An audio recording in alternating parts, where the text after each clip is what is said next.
So we'll go to the next section, which is the panel, the book review panel. And I have the honor of introducing our panelists. I will start.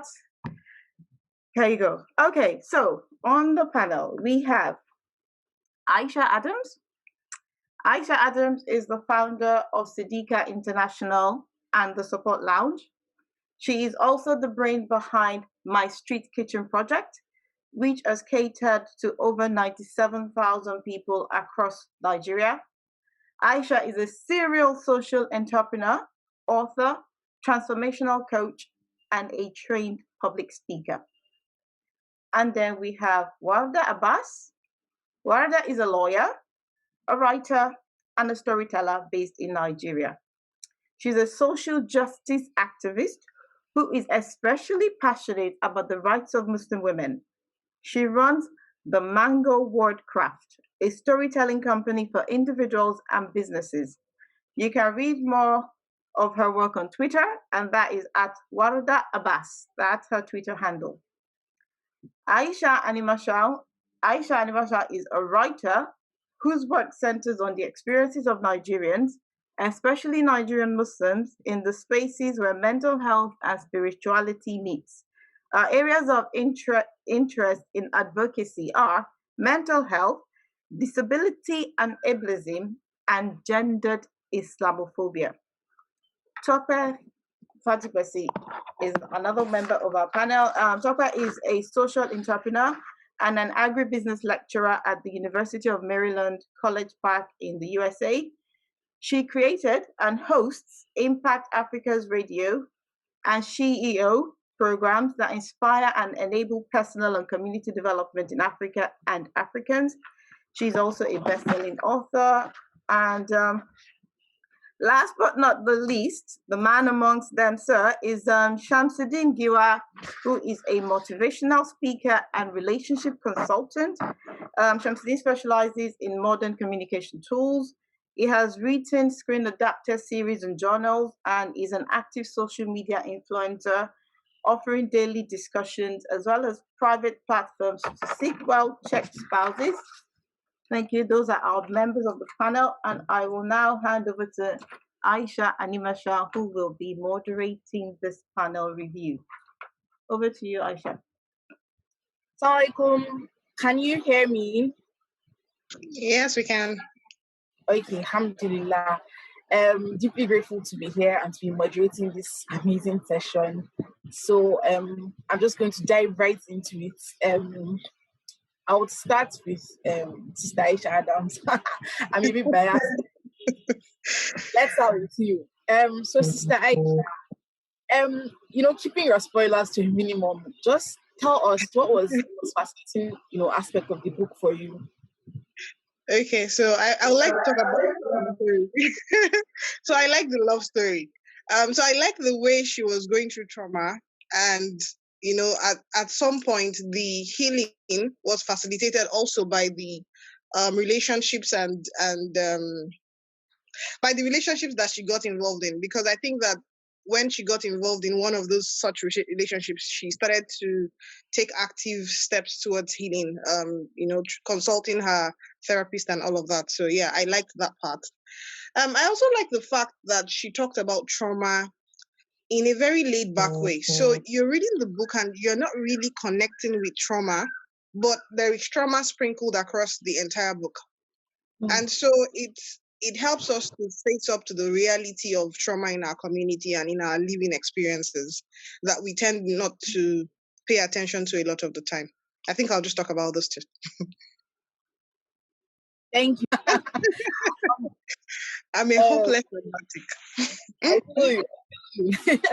So my next, the next person I'm going to ask is Brother Shamsuddin Giwa. I'm really interested to know your perspective on this, but before you, because a lot of people that tend to read this kind of books are actually women because of the stereotypes attached to such things. But what was your expectation before you started reading the book, and how did that expectation or those expectations evolve as you progressed into your reading? Assalamu alaikum wa rahmatullahi wa barakatuh.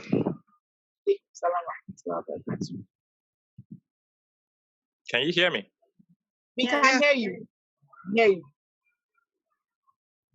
All right, thank you. It was a strange one for me. I didn't know what to expect really, but I do know for a fact that the space that this book tries to fill is one that is quite massive. I mean, for many of us who grew up on some of the romance, I think this is more like the female theme, or people who used to read books on romance and stuff back in the days. You'd have going from different Harlequins, Mills and Boone Silhouette, and all of those things to the Daniel Steele series. We never really had anything in the space for Muslims. And I think it goes back to the thing of identity. I mean, we are still struggling with the identity of who we are. Say, for example, I take myself. Am I Muslim first? Am I Nigerian first? Am I Yoruba first? Which of them? Which, how to strike the balance between all of these different bits. So it was a tricky thing. Now I'll pick a TV series that I normally watch, which is that I used to watch, which is NCIS, and all of the other crime series. When I started to watch, it was just about the story and everything, and then I noticed the trend, and that was you've got this military department seeking to end crime, and it felt like okay, there was always one bombing somewhere and somebody looking to do something, and subliminally I did not like that. At some point, I found out that I did not like the message I was getting because every day it feels like, hey, you know what's going to happen. There's going to be one bad person somewhere seeking to bomb something somewhere, and then the good guy somewhere. I didn't like that narrative. So coming into this, I thought, okay, let's see how this will play out. Something with the Islamic setting. Okay, I didn't know what to expect. Now, when I began, we're talking Rekiya now and Z. And I was asking myself, what are you doing here? This is all female. And I kept hearing about females, and it continued like that until it sprinkled small Yusuf in it. And I still had not gotten enough until Zeke. And that one broke my heart. The first bad part about Zeke broke my heart. Like, okay, I'll manage it. But at that part, like, come on now, the guy really tried. But I mean, I'm struggling here to keep my excitement down.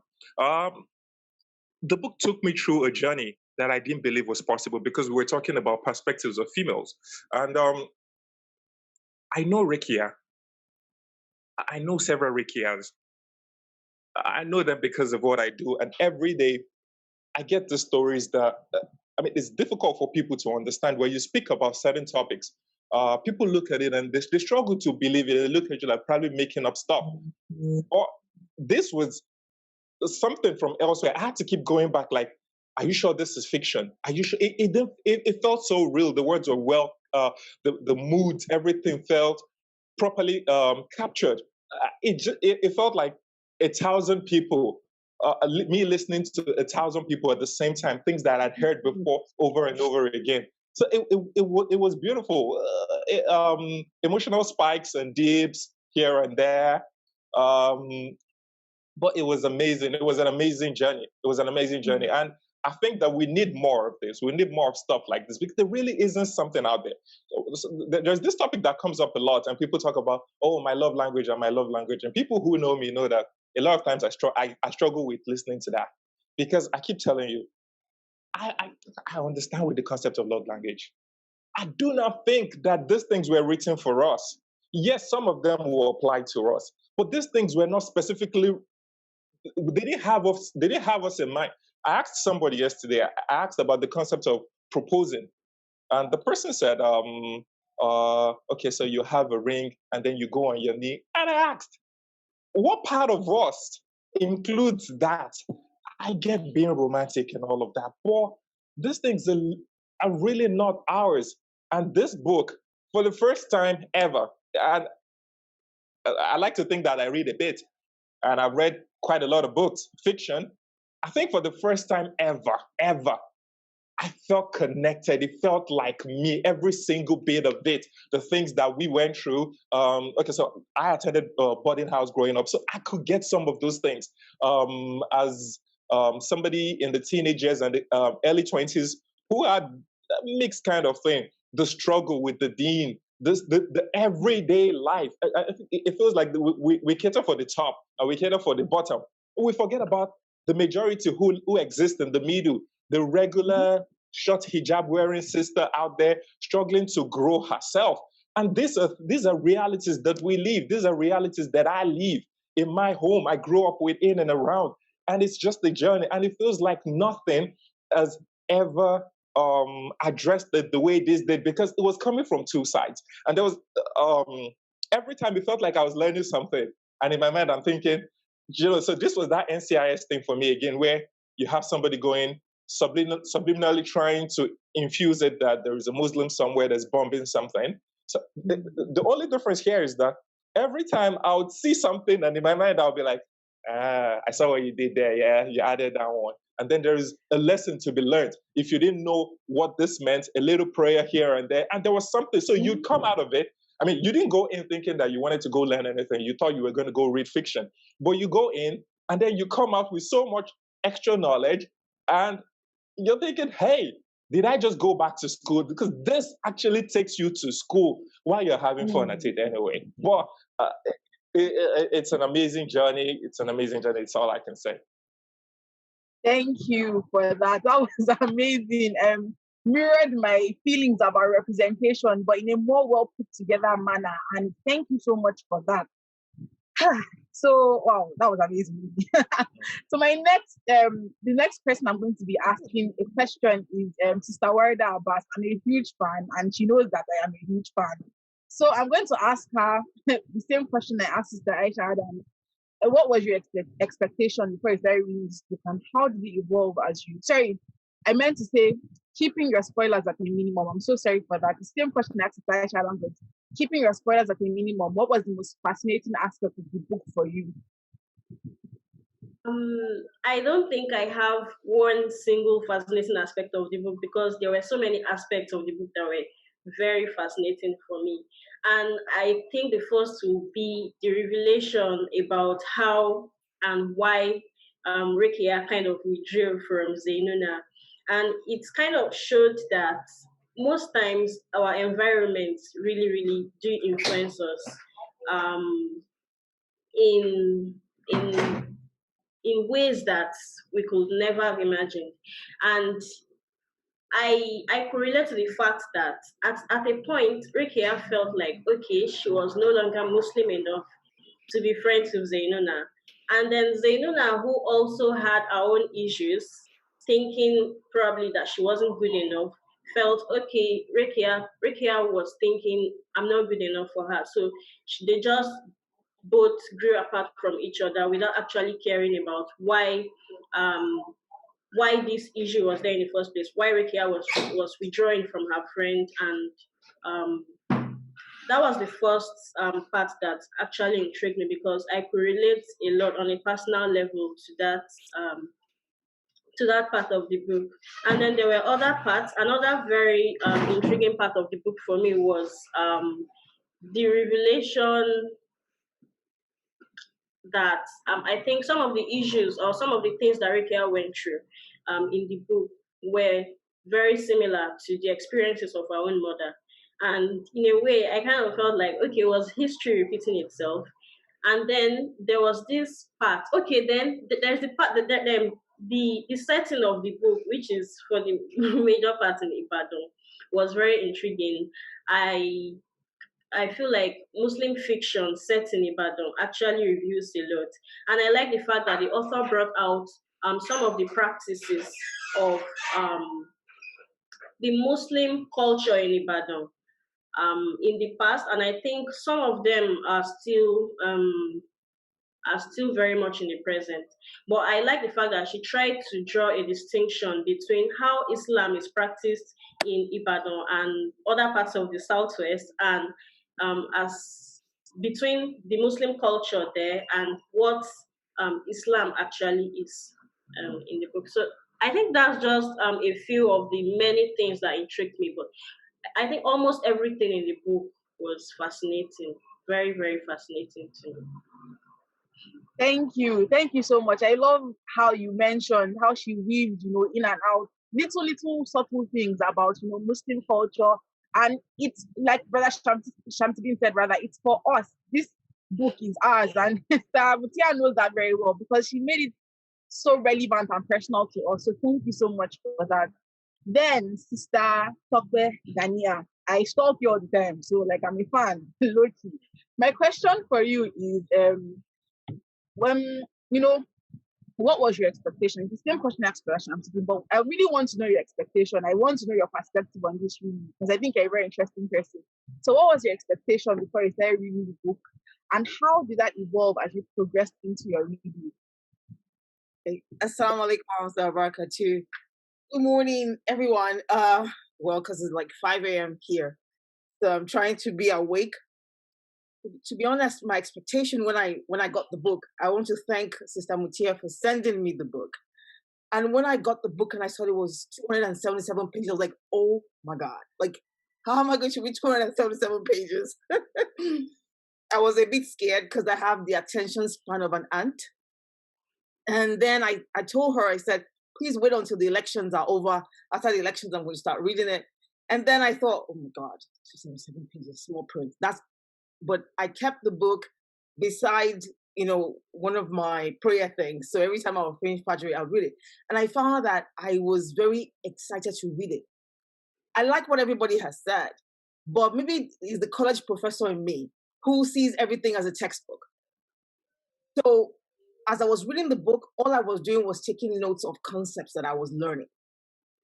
So it didn't end up being a social fiction book for me. I'm sitting and listening to how people are talking about fiction. I'm like, oh my God, Toko, you're too serious. I was, picking out important things about wills, about inheritance, about relationships, familiar relationships.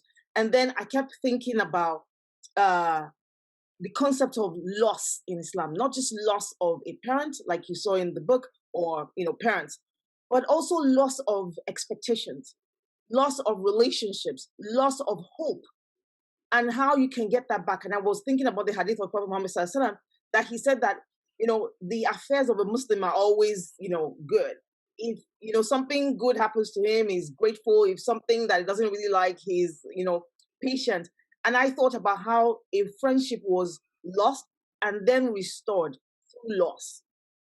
So I don't think these were things that I expected when I started to read the book, but truly there were things that I learned and things that I got. Like there were things that I underlined in the book, and I was like, oh, really? This is how it's supposed to be, that I actually also learned. So I guess that's my story.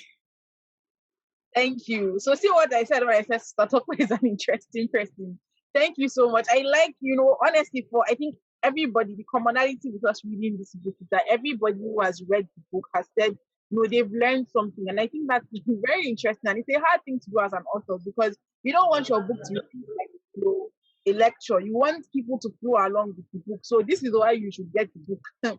So yes, back to Sister Aisha Adams. My question for you now is that she has trauma, and you do a bit of that. You talk about trauma, and her childhood especially is something that she eventually has to address it in the book. And I want to know, why do you think this, why do you think people generally, why do we put off healing for so long? Why don't we want to talk about the things that have happened in the past? Why are we so scared to get into the messy thing that is trauma and healing? So thank you for having me back. I think that it's a good thing that the theme of the book was centered around a lot of Africans and stuff like that. I think that one of the major things for Africans is we think that being strong is being inhuman. So we think that we can divorce ourselves of emotions, and so we struggle with vulnerability. And this way where we pass down this idea that strength is when you don't cry. Strength is when you do not show up with your emotions. How dare you show your emotions in public? Don't you know you're in public? You have to put yourself together. And it's just interesting that just yesterday, on my IG live, I had a discussion with a sister who lost both parents at the same time. And she said something really important. And that was something I saw in the book. And that's the fact that, when she lost her parents, people were more interested in fixing things and she keeping a strong face than they were in giving her the permission to heal and go through the pain and just get into that space where, okay, I understand that I have just been traumatized and I need to heal.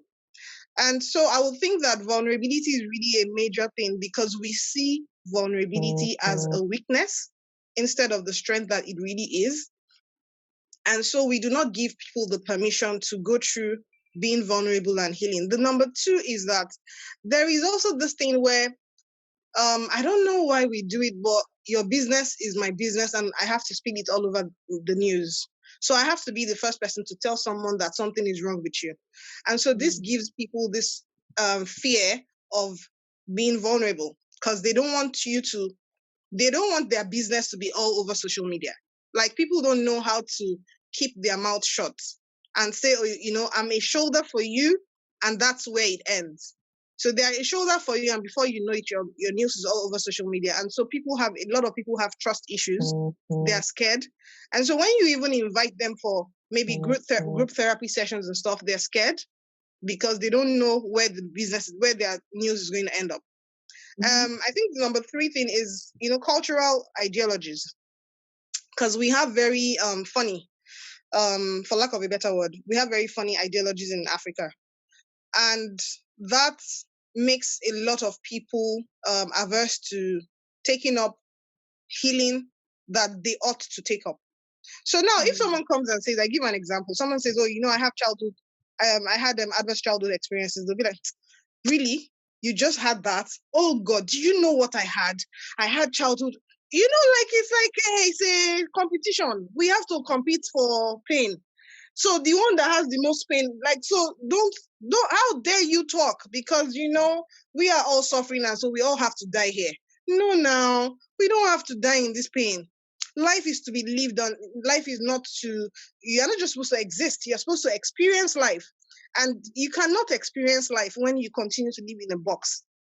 And so we have this idea that, our parents have lived in a box. We all just have to die in the box. No, we can reinvent things. We can make a difference. And so it was really interesting to see how the book addressed those things. And I like the way it ended in such a way that, yeah, the boxes have been there, but you don't have to die in the box. You can reinvent things. And so those are three top things that come to mind when I think about how people struggle with trauma and why they don't tend to address or even embrace healing.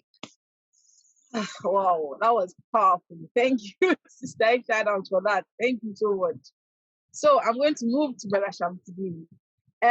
My question for you is, Rekiya and Z shine the light on relationship dynamics that are unusual. So we have things like positive polygamy, and for some unexpected reasons, things are not talked about, like marital tension. We just want to see the goods, people being in love and having the honeymoon phase all the time.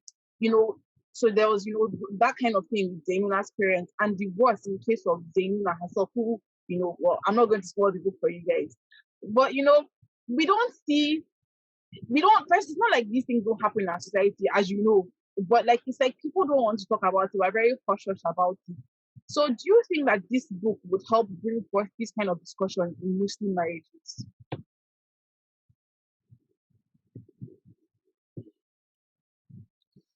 Absolutely.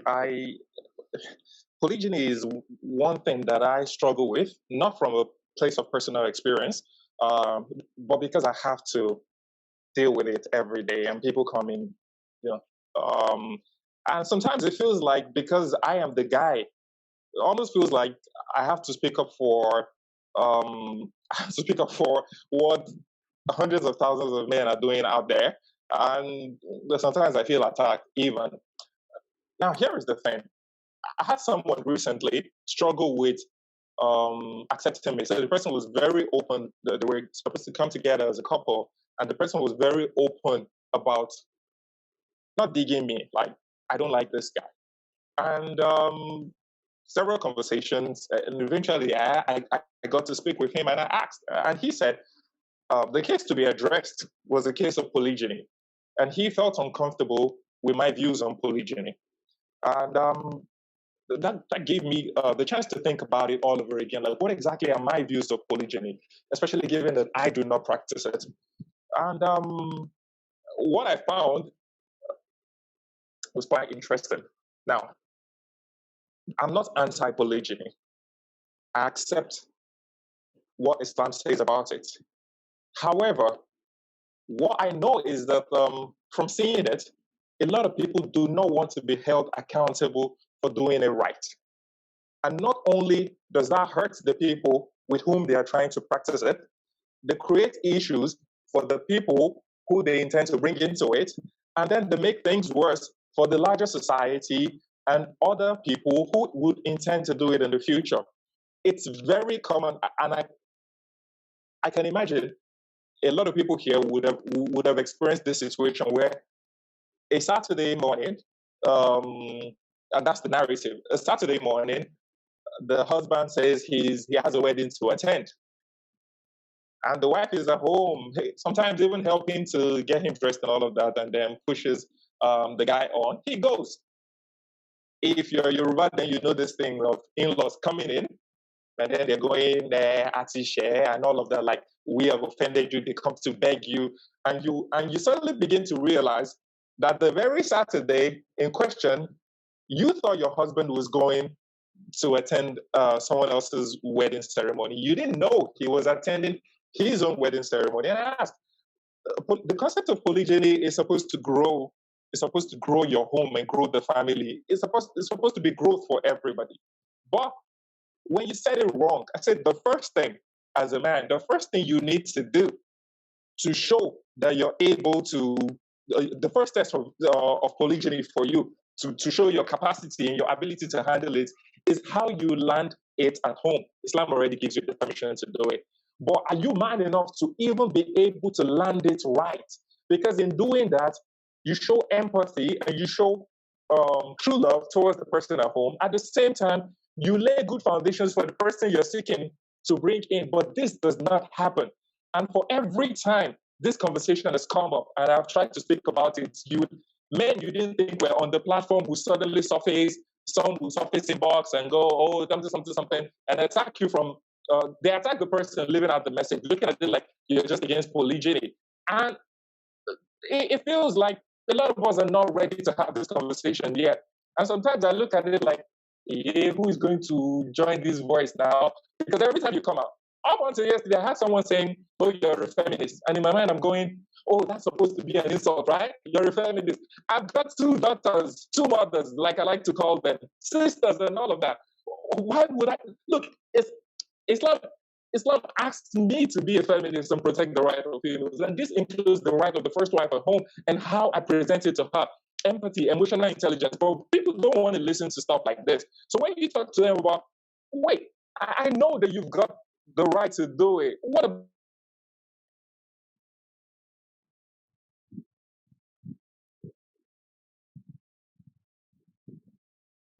I think his network just ceased for a minute. Just give him a moment, please. Brother Shamsi, if you can hear us, your network is seizing. I think is he out? Sister Asiro, did he go out? Or is it me? Yes, I think yes, he's dropped out of the call. Okay, no problem. Then we'll move on to the next question. Sister Warda. My question for you is so as someone who is very much into this space of Muslim women's issues rather and womanhood and Muslim womanhood, many women in traditionally Muslim societies, they feel the pressure to shrink themselves and adopt a submissive form. And we see very little of this in Rekiya, despite most of the female characters being written as something we consider as conservative Muslims in quotes. And there are so many differences in their personalities and the way they view life. Do you think there's some sort of dichotomy here? Do you think it's like it's hypocritical, maybe, or even like ironical? It doesn't conform. I don't know what your thoughts about this are.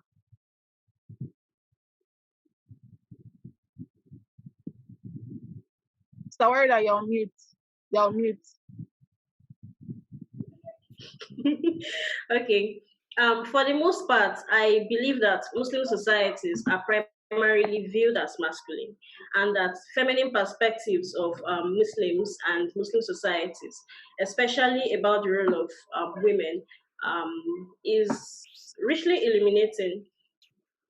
The sexual division of labor has always been organized in a way that women are and still are the primary caregivers, therefore playing a very central but socially subordinate role in their societies.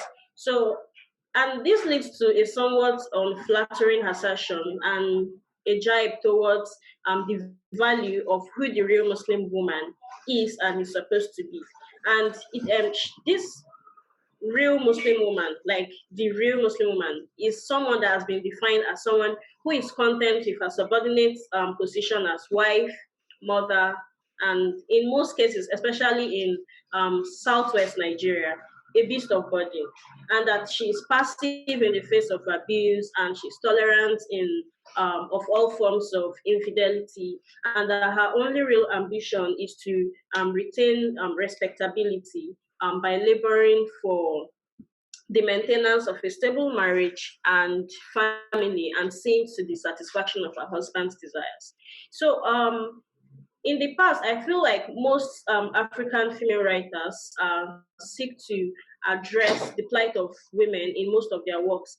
And the advent of women into an exclusively male world, in this case, I'm talking about the literary world, was possible with an increasing sensitivity to the inequalities of sexism. And Sister Mutia's book is like a much, it gives a very different perspective as regards the role and position of the Muslim woman in true Muslim societies. I'm not going to call it conservative Muslim societies, because here now we have a subjective definition of who a conservative Muslim is. In a way, I identify as a conservative Muslim. I don't know what that means to any other person. Some may see me as not conservative, but I think I am conservative.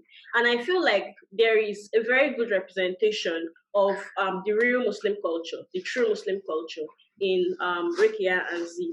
And it portrays these women, a niqab wearing Muslim woman, a hijab wearing Muslim woman, as someone who is not just a wife and a mother, but is also a professional, is also a financially liberated Muslim woman, is also a woman who can speak for her rights, who can stand up to abuse, who can stand up to something that she's not comfortable with, and who reject this widespread notion that a Muslim woman or the true Muslim woman is just supposed to be at home and to be a primary caregiver and do nothing more.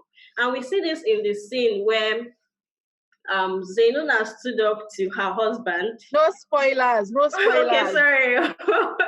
Okay. So I feel like this book is going to open up a lot of conversations on what the role of the Muslim woman is, and I feel like also it also brings out the fact that talking about the rights of Muslim women is not something that is alien to Islam. It's not something that that is incompatible with Islam, because Muslim women are liberated and they are honored, not despite Islam, but because of Islam.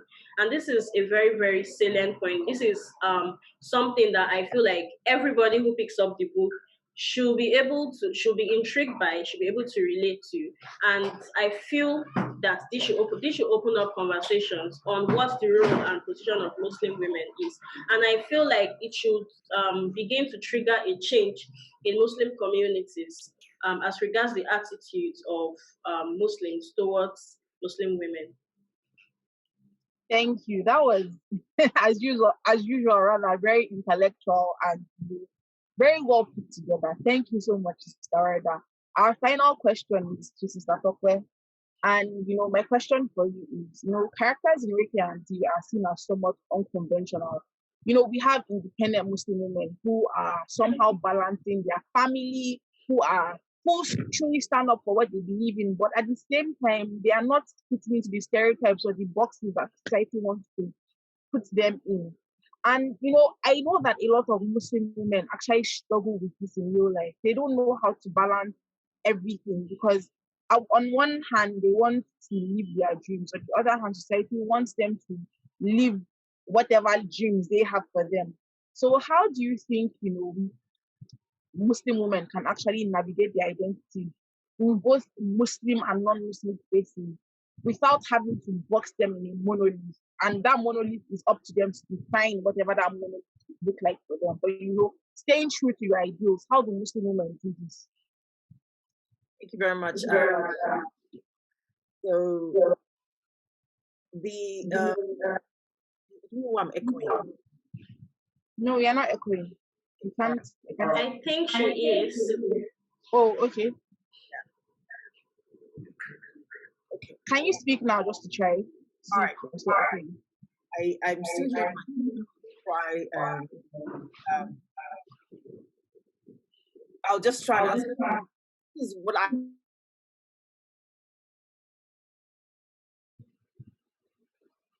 You're muted. Okay, yeah. Unmute yourself. So this is what I that women have to follow Muslim examples, right? Every time people, especially men, especially Muslim men, will tell you how a Muslim woman should behave. The question I ask is, which woman am I modeling? Which one? Is it the woman that I don't know in some random country, or the wives of the Prophet Muhammad sallallahu alaihi wasallam? So if I'm modeling the wives of the Prophet Muhammad sallallahu alaihi wasallam, then you can't tell me I can't be a boss woman. Because Khadija was a boss lady. As a matter of fact, she was the Prophet sallallahu alaihi wasallam's boss. So when I'm like this morning, in a few minutes, I will be going to the farmer's market to control the money in the farmer's market in a business I manage with my husband. I'm modeling Khadija. And if you tell me that a woman should be at home if she doesn't want to be at home, she shouldn't go to school, she shouldn't be aware of her rights, I ask you, are you modeling Aisha, the wife of the Prophet Muhammad sallallahu alaihi wasallam? Because we all know all of this, most of this existing Islamic laws, many came from her. If you tell me I shouldn't be involved in charitable work, which of the wives of the Prophet Muhammad sallallahu alaihi wasallam are you trying to tell me I shouldn't be about?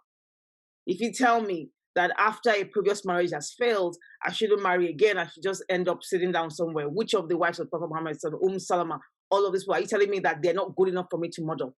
So I think that what we have to understand is that we shouldn't let people use their own interpretation of what they think Islam is because of their own limitation to then tell you how to live your life as a Muslim woman.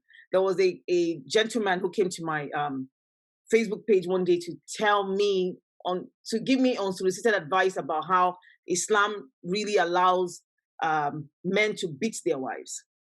And he decided that, very off topic, he decided that the fact that I don't like it doesn't mean that it's not real. I said, not a problem. If you want to, translate an Arabic word that has a dozen meanings as beat, I want to ask you, where is that in the example of the life of the Prophet Muhammad sallallahu alaihi wasallam? Where did you see him? At what point? Since Aisha said that he was a walking Quran, at what point did you see him beat somebody? Talk less of his wife. So I think that, the final analysis in our lives as we try to live our lives, we should decide who we want to model and stay there and stay on that truth, because Allah will judge our actions according to our intentions. So, I want to say thank you to Mutia for inviting me, and thank you to everyone who is here today. May Allah reward you. May Allah accept this as an act of ibadah. Thank you very much.